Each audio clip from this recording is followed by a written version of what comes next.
नमस्कार, BTV news के इस बुलेटिन में आपका स्वागत है। सबसे पहले आइए एक नजर डालते हैं आज की कुछ खास खबरों पर।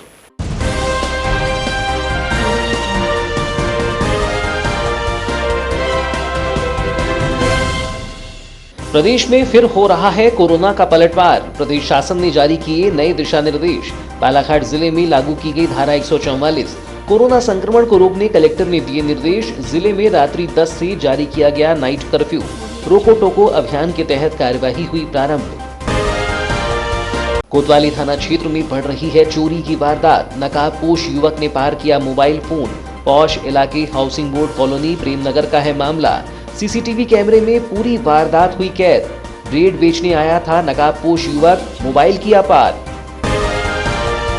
स्वच्छता के प्रति नागरिकों को जागरूक करने हुई दौड़। नगर पालिका बालाघाट के द्वारा किया गया आयोजन। स्वच्छ सर्वेक्षण कार्यक्रम के तहत आयोजित की गई दौड़। प्रेरक दौड़ में शामिल हुए 400 स्कूली विद्यार्थी।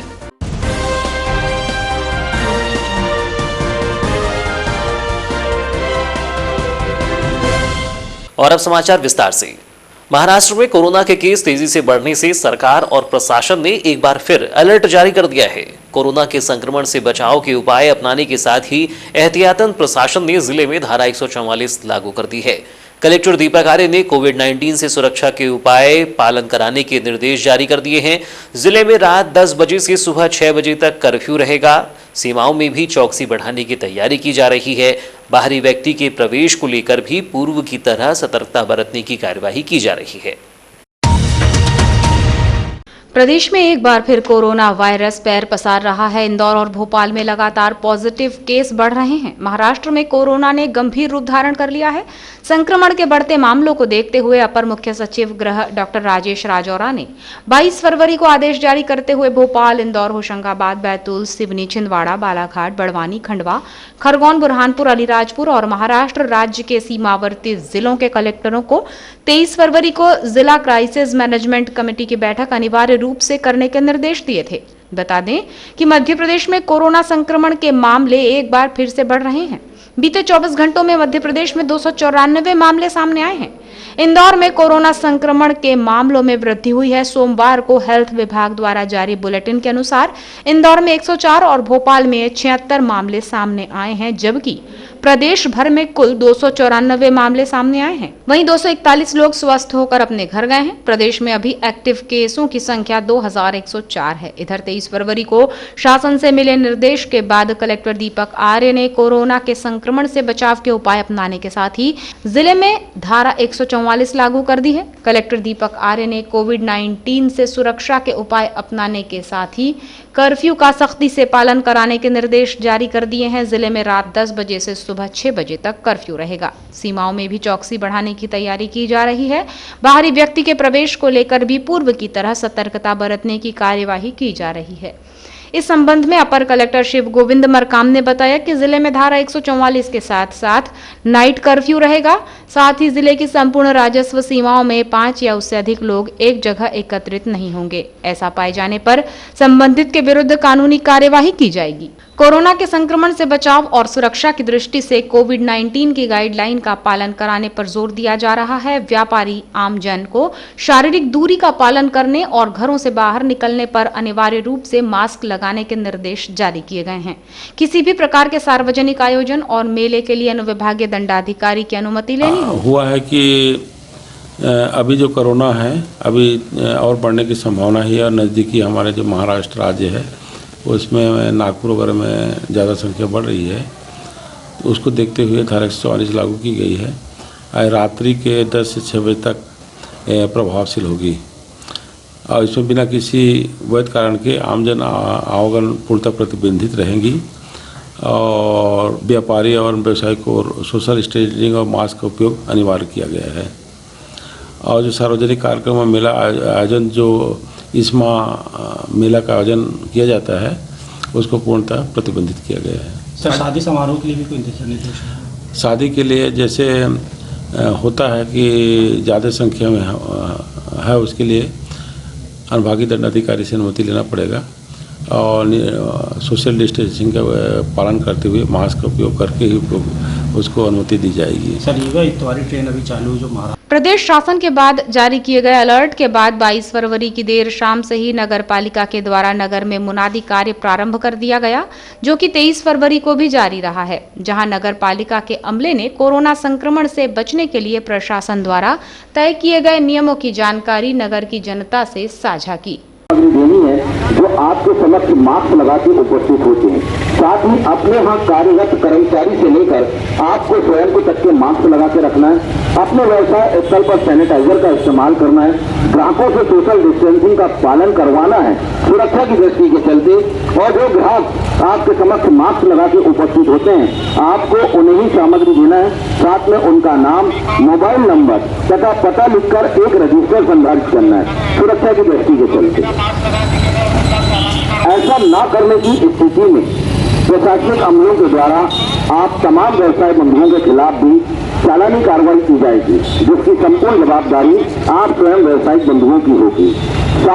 वहीं नगरीय क्षेत्र बालाघाट में बगैर मास्क के घर से बाहर निकलने वाले और सोशल डिस्टेंसिंग का पालन नहीं करने वालों पर कार्यवाही के लिए बालाघाट के अनुविभागीय अधिकारी राजस्व केसी बोपचे ने दल गठित कर दिए हैं। ये दल निर्धारित स्थानों पर मास्क और सोशल डिस्टेंसिंग की जांच करेगा और इसका उल्लंघन करने वालों पर जुर्माना लगाएगा, जिसके तहत नगरीय क्षेत्र बालाघाट के काली पुतली चौक पर बगैर मास्क पहने घूमने वालों और सोशल डिस्टेंसिंग का पालन नहीं करने वालों की जांच के लिए तहसीलदार रामबाबू देवांगन के नेतृत्व में 23 फरवरी को रोको टोको अभियान के तहत कार्यवाही की गई।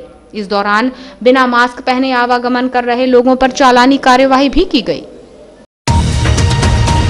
कोतवाली थाना क्षेत्र में लंबे अंतराल के बाद चोरी की घटनाओं के मामले प्रकाश में आ रही हैं। इस बार मामला नगर के पौष इलाके हाउसिंग बोर्ड कॉलोनी प्रेमनगर से सामने आया है।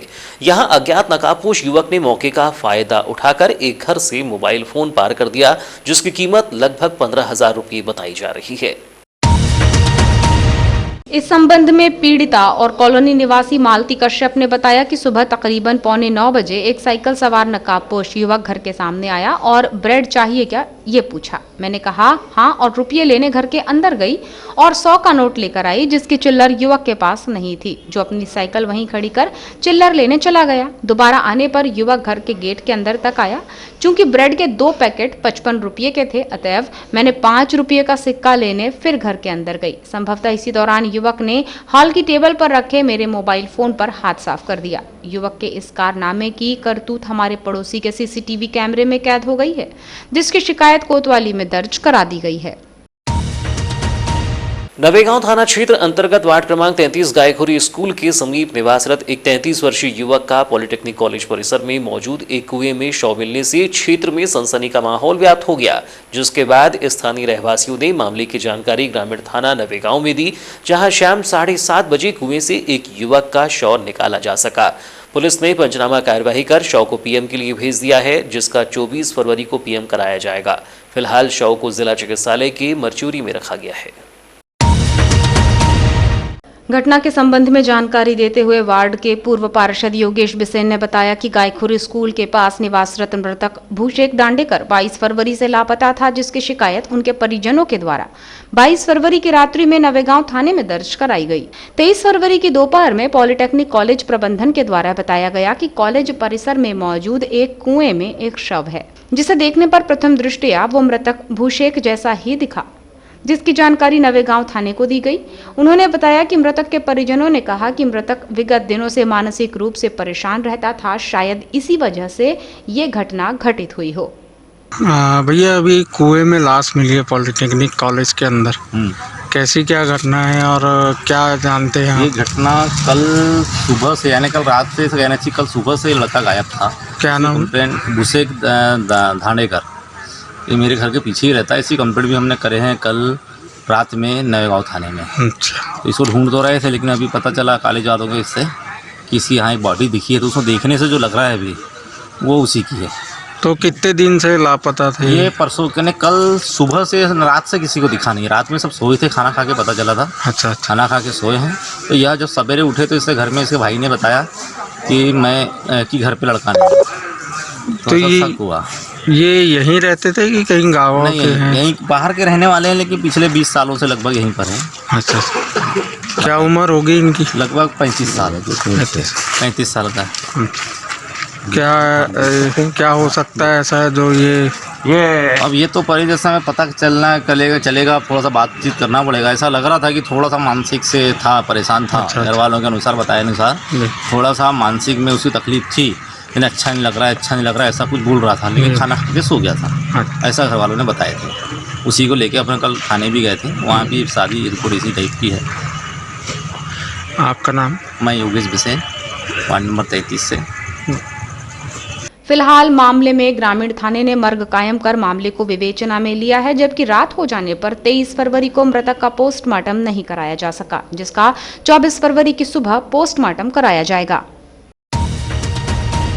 स्वच्छता सर्वेक्षण अभियान में अच्छी रैंकिंग लाने के प्रयास में बीते कुछ दिनों से नगरपालिका प्रयासरत है, जिसको लेकर नगरपालिका के द्वारा आमजनों को स्वच्छता के प्रति जागरूक करने के उद्देश्य से विभिन्न जागरूकता कार्यक्रम चलाए जा रहे हैं।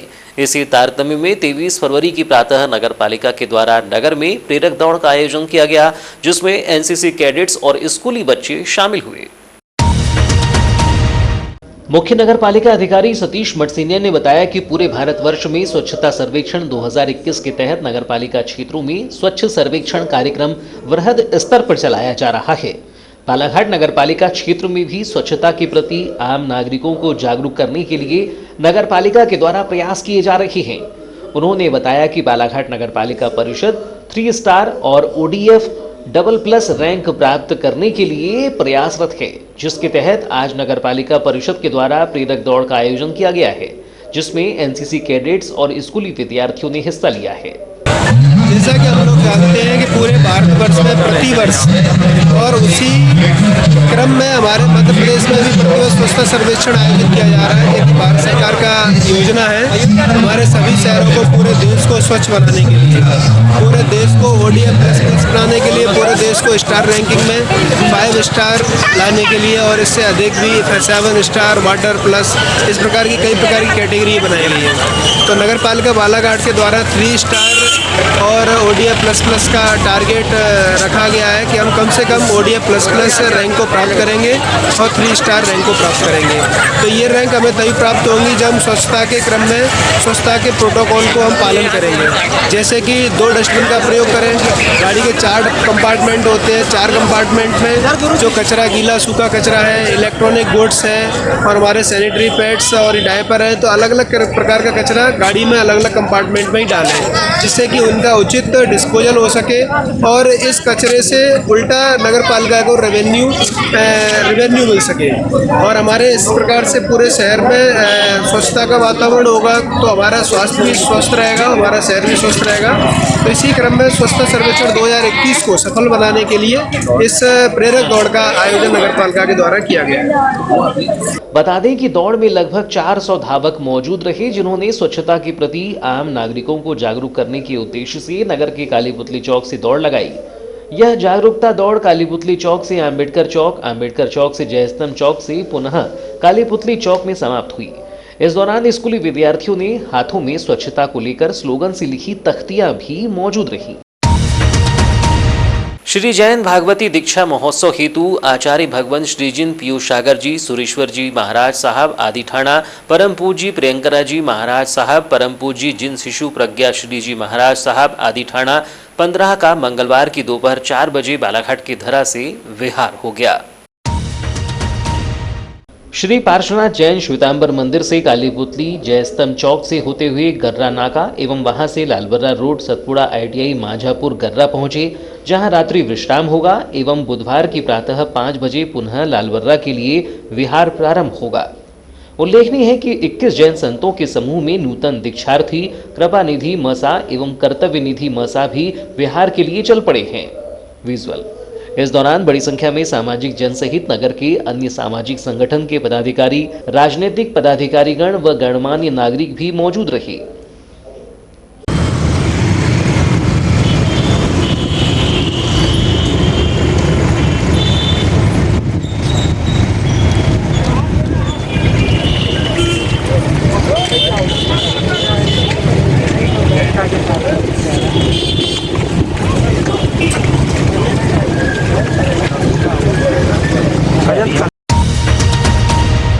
नगर परिषद लांजी के द्वारा मुख्यमंत्री शहरी पेयजल योजना ऑफ म्युनिसिपल काउंसलिंग लांजी के तहत लगभग 16.5 करोड़ रुपए की लागत से वाटर सप्लाई स्कीम का कार्य किया जा रहा है, जिसके तहत बाघ नदी कुल्पा से पानी की सप्लाई लांजी तक की जाएगी एवं लांजी के सभी घरों में फिल्टर पेयजल उपलब्ध होगा।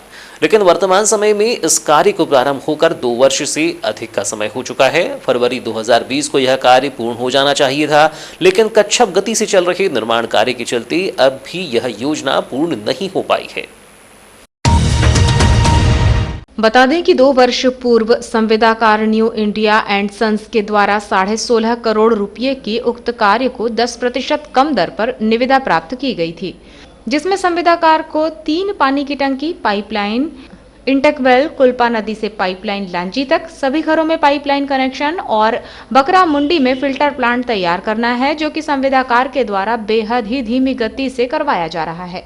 जो कार्य आज दिनांक तक पूर्ण हो जाना चाहिए था, उस कार्य के लिए अभी 1 वर्ष से ज्यादा का समय लग सकता है। वर्षों से लंबित नगर परिषद द्वारा निर्मित नल जल आवर्धन योजना निर्माण कार्य क्यों रुका है, इसके निरीक्षण के लिए जिला कलेक्टर दीपक आर्य लांजी पहुंचे और संपूर्ण निर्माण कार्य का निरीक्षण किया। कलेक्टर दीपक आर्य के साथ Lanji SDM Ravindra Parmar, CEO Ranjit Taram, tehsildar RP Marko, CMO Devendra Marskole सहित निर्माण एजेंसी के प्रोजेक्ट मैनेजर और कार्यालयीन स्टाफ के साथ सर्वप्रथम कलेक्टर आर्य बाघ नदी कुल्पा पहुंचे, जहां उन्होंने निर्माणाधीन फिल्टर प्लांट का निरीक्षण किया और उपस्थित अधिकारियों को आवश्यक दिशा निर्देश दिए। साथ ही तकनीकी कारणों को भी जाना, वहीं इस पूरे कार्य में क्यों देरी हो रही थी, इस विषय पर भी चर्चा की, जिसमें बताया गया कि पूर्व में इस योजना में दूसरी नदी से पानी लाने की भी योजना या प्रस्ताव बनाया गया था, जिसके चलते इस पूरे कार्य में कुछ तकनीकी त्रुटियां थीं, जिसे दूर किया गया है। पानी लांजी तक लाने की जो कार्यवाही हुई है उसमें देरी हुई है,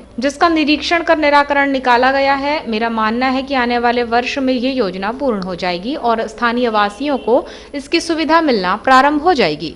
सर, जैसे कि आज आपने जलावर्धन योजना जिससे संचालित नगर परिषद में इसका निरीक्षण किया, क्या पूरे निरीक्षण था सर, और कब तक नगर निवासियों को इसकी सुविधा मिल पाएगी? ये जलावर्धन योजना काफ़ी पहले से प्रारंभ हुई थी और अब तक कार्य पूर्ण होने का कारण जो था वो जानना मैं चाह रहा था, उसी कारण से आज मैं आया और कुछ त्रुटियाँ इसमें आरंभिक दौर में हुई हैं। अभी कार्य चल रहा है और मुझे लगता है अगले 1 साल में नगरवासियों को जल सुविधा प्रदान की जाएगी। तो ये थी अब तक की खबरें। नई खबरों के साथ एक बार फिर हम हाजिर होंगे, तब तक के लिए दीजिए इजाज़त। नमस्कार।